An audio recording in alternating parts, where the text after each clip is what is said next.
3번은 질리고 5번은 싫고 7번은 짜증나는데 9번째는 제가 잡힌다고 합니다. 제가 잡힌다는 말은 무슨 뜻일까요? 일에 리듬이 생겨 묘미가 생긴다는 말입니다. 즉, 피곤한 노동이 더 이상 아니고 재미를 느끼게 되는 단계인 일이 되게 된다는 말입니다. 당신이 하는 것이 노동의 파편으로 남아있는 한 당신은 언제나 노동의 노예로 남아있게 되고 평생을 돈에 휘어잡힌 삶을 살아갈 수 있다는 말입니다. 잔혹부자 세이노의 가르침이라는 책은 자신의 그릇대로만 담을 수 있는 책이라고도 평가됩니다.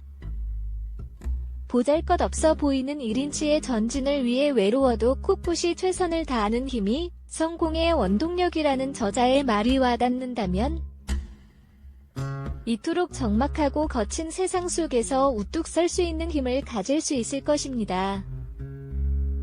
그리고 주어진 시간을 소중히 여기며 혼신을 다해 노력하게 될 것입니다. 인생은 자전거와 같다고 합니다. 뒷바퀴를 돌리는 것은 당신의 발이지만 앞바퀴를 돌려 방향을 잡는 것은 당신의 손이며 눈이고 의지이며 정신입니다. 오늘은 세이노의 가르침 속에 있는 12가지 인생 조언을 소개해드리겠습니다. 가난한 사람들의 특징 7가지도 함께 들으시면 좋겠습니다. 부자 내가 지금 욕하는 사람이 미래의 내가 되지 않기 위해 노력했다. 큰 부자들은 사기를 치거나 속이지 않습니다. 이는 작은 부자들이나 하는 짓이죠. 부자들이 그런 모습으로 비추는 것은 나쁜 놈들만 뉴스에 나오기 때문입니다. 반대로 뉴스에 나오는 가난한 자들이 저지르는 범죄를 보면 가난한 자들은 모두 나쁜 놈이라는 말도 성립하게 됩니다. 언론에 나오는 부자들과 실제 큰 부자들은 다릅니다. 부자 2세들은 2가지 유형이 있습니다. 첫 번째 유형은 그냥 흥청망청 쓰며 물려받은 사업이나 돈을 말아먹는 유형입니다. 두 번째 유형은 일세의 재산에 손을 대지 않고 물려받은 만큼 물려주려는 이들입니다. 이런 사람들은 근검절약하며 돈을 아껴 쓰고 물려받은 재산을 돈으로 환산하여 원금에는 손을 대지 않는 자존심을 가진 사람들입니다. 솔직히 부자는 감탄이 줄어들 수 있다. 이제는 웬만해서는 감동을 받지 못합니다. 그랜드 캐니언도 경비행기로 관광을 하고 알래스카도 가고 희망봉에서 일출도 보고 나니 웬만한 곳에서는 감동을 받지 못한다. 이 100억을 내고 우주여행을 가는 부자의 심정이 이해가 갑니다. 부자의 안 좋은 습성은 자꾸 자연을 끌어온다는 것입니다. 내가 아는 부자 중에는 중국에 여행을 갔다가 분즈 가기를 아예 통째로 사버리는 사람도 보았습니다. 공부 젊은 사람들은 닥치는 대로 배워라. 이걸 배워서 이걸 해서 모아나라는 생각은 절대 하지 마라. 나는 다양한 종교에 대해서도 공부했었습니다. 신문도 마찬가지지만 다양성을 바탕으로 균형 잡힌 시각을 얻기 위해서 노력해야 합니다. 요즘은 2개의 신문을 주로 본다. 절대 신문 기사를 다 믿지 말라. 애경과 중앙. 언론을 액면 그대로 믿어서는 안 됩니다. 누군가가 자신의 이익을 위해 의도적으로 내는 기사도 있습니다. 신문의 기사는 대부분 회사 업체에서 보낸 보도자료를 그대로 싣습니다. 예를 들어 A와 B, C와 D 같은 모든 신문에 나온 대사는 모두 보도자료입니다. 만약 A신문에만 기사가 나왔다면 그것이 기자가 직접 발로 뛴 기사입니다. 경제를 보는 눈을 키워야 합니다. 그것은 신문에서 얻을 수 있습니다.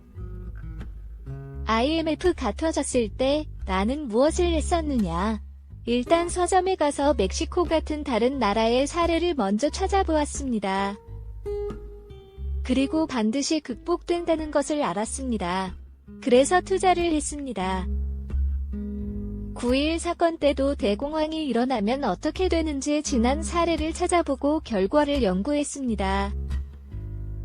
패닉은 기회입니다. 예금자 보호법을 이용해서 이율 높은 곳에 분산해서 예금하다가 그러다가 금융위기 같은 패닉이 오면 기회로 활용해야 합니다. 기회를 조급하게 생각하면 이 땅 한번 사보세요라는 말에 귀가 솔깃할 뿐입니다. 그렇게 좋은 땅을 누가 남에게 추천하겠나.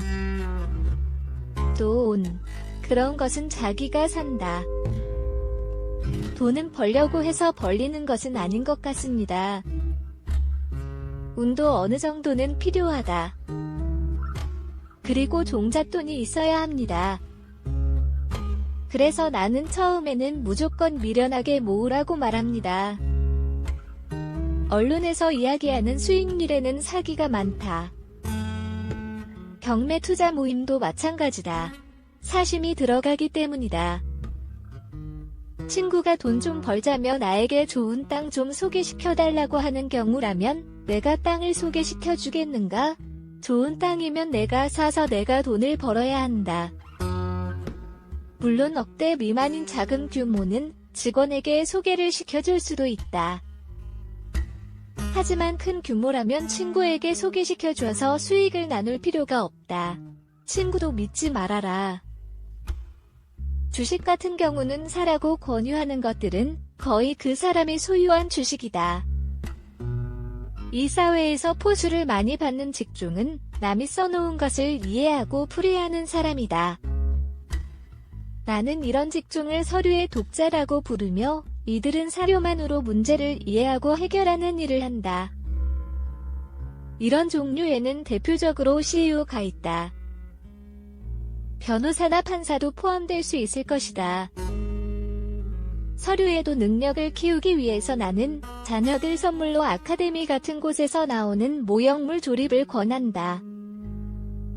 거기에는 조립 설명서가 포함되어 있다. 가장 쉬운 종류의 사료이지만 처음부터 이해하는 것이 쉽지는 않다. 엔지니어가 작성한 것이기 때문이다. 그들은 제작자이므로 세세한 것까지 다 알고 있기 때문에 그들의 입장에서 작성한 서류는 남이 알아보기가 힘든 것이다.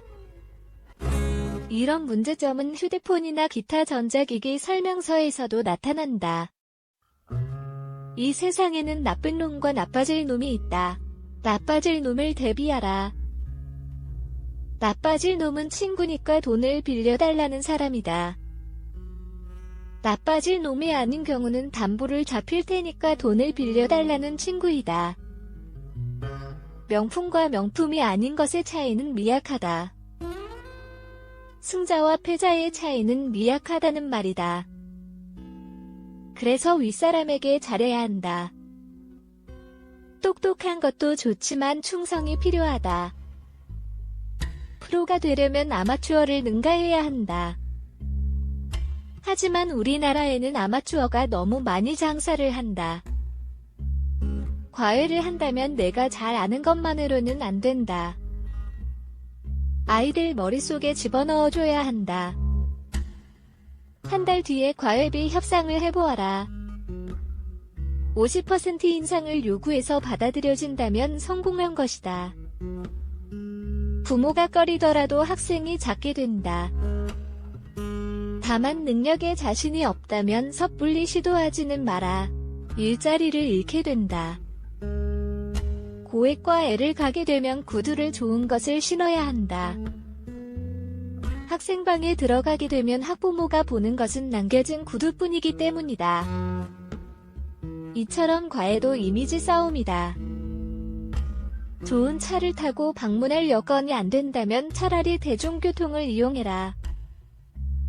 일을 잘하는 집은 금방 나타난다. 하찮은 실수를 하는 자들 치고 일 잘하는 놈이 없다. 똑같은 물건을 판다면 형 동생의 물건을 살 것이다. 일을 잘해야 프로다. 고민을 상담하되 솔직하고 진실되게 해라. 고객의 형 동생이 되어라.